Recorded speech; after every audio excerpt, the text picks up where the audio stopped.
салом дӯстон, занҳо ва хоҳарони азиз, умедворам ки ҳамаи шумо хуб ҳастен, саломат ҳастен.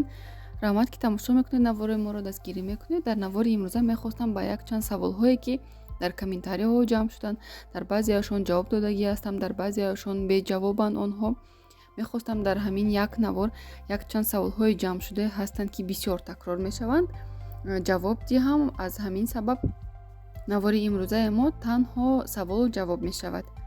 мумкин ки баъди тамошои навор бисёриҳо аз ман хафа шавад ё ин ки ба ягон кас рахт расад, вале ман намехоҳам ки ягон касро хафа кунам. Фақат мехоҳам ки барои шумо пурратар фаҳмонам, ё ин ки ба забони дигар агар гӯем данисти даваз чӣ зарур аст ва чӣ зарур нест. Аз ҳамин рӯ навори моро то охир тамошо кунед, шояд ки ба саволи зарурии худ ҷавоби пурра бигиред. саволи якум ва аз ҳама бисёр такроршаванда: барои чӣ пеш аз бенамозӣ дар бисёр занҳо дардмандии ғадҳои ширӣ, яъне дардмандии синаҳо, дарди миён, дарди шикам, дарди пойҳо дида мешавад ва инчунин сериштиёҳӣ, яъне кушода шудани аппетит дида мешавад. ва инро чӣ тавр табобат кардан мумкин аст? ҷавобаш чунин аст: инро ягон хел табобат кардан мумкин нест, табобат кардан ҳам лозим нест, чунки пеш аз бенамозӣ дар организми зан тағйиротҳо ба вуҷуд меояд. гармонҳо роли худро бозӣ мекунанд, баландшавии лютинизӣ рушди гармон дида мешавад. Ин ҳолати муқаррарӣ аст, предменструальный синдром. синаҳои зан дард мекунад, миён, пои зан дард мекунад. Ин аз он шаҳодат медиҳад ки шумо аллакай бояд бенамоз шавед, яъне организми шуморо пешакӣ огоҳ мекунад ки тайёр шавед ба бенамозӣ. ё ин ки агар алоқаи ҷинсӣ дошта бошед, аллакай организми шумо огоҳ мекунад ки ё ин ки шумо ҳомила мешавед, ё ин ки бенамозӣ мешавед. Аз ин чиз тарсидан мумкин дар кор нест ва онро табобат кардан низ лозим нест. дар вақти бенамозӣ барои чӣ шикам дард мекунад? Барои он ки бачадони шумо кашиш мехӯрад, барои он ки қабати дохилӣ ҳамон бачадон канда мешавад. вақти канда шудан, вақти кашиш хӯрдани он, албатта дард ба вуҷуд меояд. фақат баъзан занҳо ҳамон дардро зиёдтар ҳис мекунанд, баъзан занҳо ҳамон дардро камтар. Ин аз ҳамон ҳиссиёти ҳар як зан вобаста аст. саволи дуюм иноиди гармонҳо аст. бисёр саволҳо мешавад ки духтури гинеколог ё ин ки духтури занона ба онҳо ҷуфастон дору навистанд, онҳоро истеъмол кунанд ё не. хоҳарони азиз, чизе ки барои шумо духтури табобатии шумо менависад, ман ҳақ надорам ки онро тағйир диҳам. дар канали мо мавзӯъҳо танҳо барои шуморо огоҳ кардан, маълумот додан дар бораи ҳар як бемориҳо аст.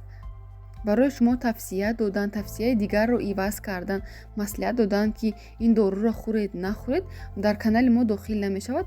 И агар бо забони дигар гӯем, я не имею права менять другие назначения, я не имею права ҳуқуқи табобати дигар касро иваз кардан надорам.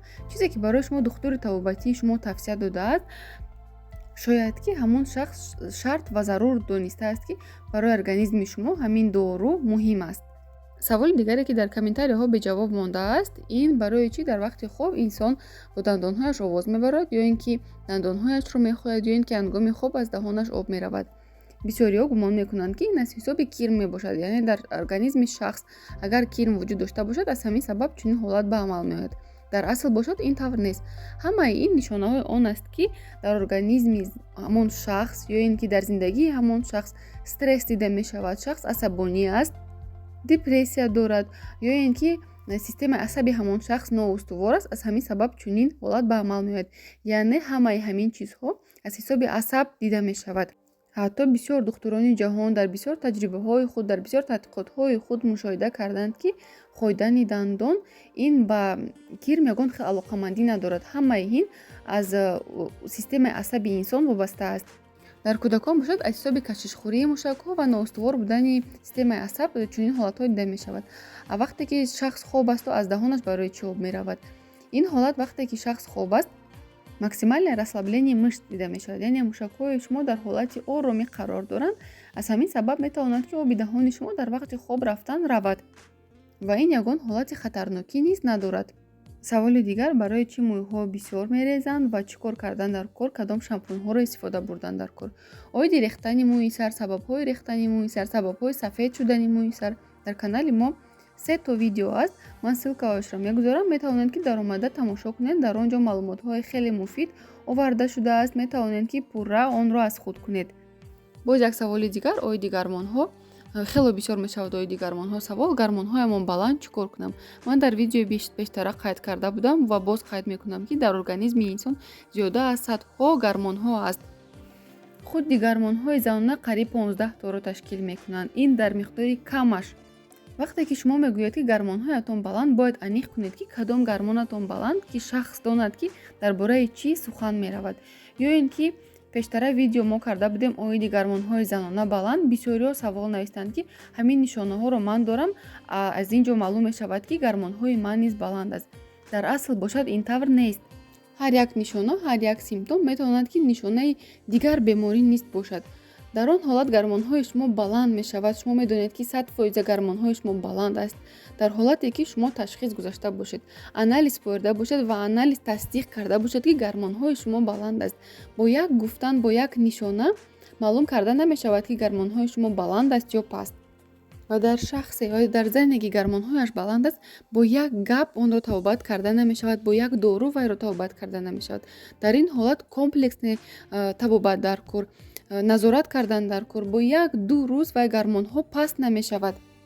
барои ҳамин пеш аз оне ки шумо як нишонаро ё як симптомро дар худ мушоҳида кардед, шумо бояд аввал рафта бо духтури табобатии худ маслиҳат кунед, анализ супоред. агар анализ ташхисҳо тасдиқ кард ки шумо гармонҳоятон баланд, дар он ҳолат баъд табобат кардан дар кор. аз пеши худатон ягон хел дору истеъмол накунед, чунки худи гармонҳо, темаи гармонҳо ин як чизи бениҳоят нозук аст ки як доруро камтар зиёд ё камтар истеъмол кунед, кори тамоми гармонҳоро шумо метавонед ки вайрон кунед. саволи дигар ин оиди фарбе ё хароб шудан, аниқтараш оиди фарбе шудан чӣ дору хӯранд ки фарбе шаванд, чӣ кор кунанд ки фарбе шаванд. ягон касро хафа кардани нестам, не ки аз ҳамин комментариҳо фаҳмидам ки бисёри занҳои мо кори осонро дӯст медоранд. фақат ягон хел дору бошад хӯранд ки фарбе шаванд, ё ин ки ягон хел дору бошад хӯранд ки хароб шаванд. асли ҳодисаро фаҳмидан, аниқ аз чӣ сабаб хароб ҳастанд, аниқ аз чӣ сабаб фарбе ҳастанд, инро фаҳмидан намехоҳанд. аз ҳамин рӯ ба ин савол ман низ ҷавоби дуруст дода наметавонам.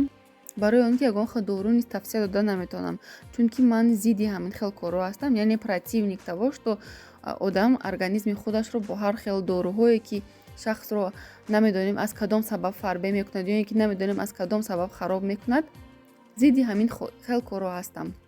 барои фарбе ё хароб шудан ман танҳо як роҳ дида метавонам. ин санҷидани гармонҳо, дуруст кардани кори гармонҳо, тарзи ҳаёти солим бурдан ва ба варзиш машғул шудан. саволҳои дигаре ки беҷавоб мондаанд, ин дар бораи гастрит, захми меъда, чаро зардаҷӯш бисёртар дида мешавад баъди хӯрок, дамиши рӯдаҳо ва саволи аз ҳама бисёр муҳиме ки бисёр савол медиҳанд, чӣ тавр кардан дар кор ки писар ё ки духтар таваллуд шавад. дар ин бора, дар бораи ҳамаи ҳамин мавзӯъҳо дар канали мо наворҳо аст. ссилка дар бораи ҳар як мавзӯъ ман дар зери ҳамин видео мегузорам. шумо метавонед ки даромада тамошо кунед. аз ҳамин сабаб ҷавоб ба ин саволҳо дода намешавад. ҷавобаш дар наворҳое ки ссилкааш дар поён гузошта мешавад ҳаст ҳамаш. наворҳо оиди поликистози тухмдонҳо, гармонҳои мардона, кирми рӯдаҳо, системаи асаб, миёмаи бачадон тайёр шуда истодаанд ва рӯзҳои наздик метавонем ки пешкаши шумо гардонем. дӯстони азиз, агар навори имрӯзаи мо ба шумо писанд омада бошад, дар комментариҳо фикрҳои худро баён созед, чун ҳар вақта лайк ва комментариҳоро фаромӯш насозед. саломат бошед.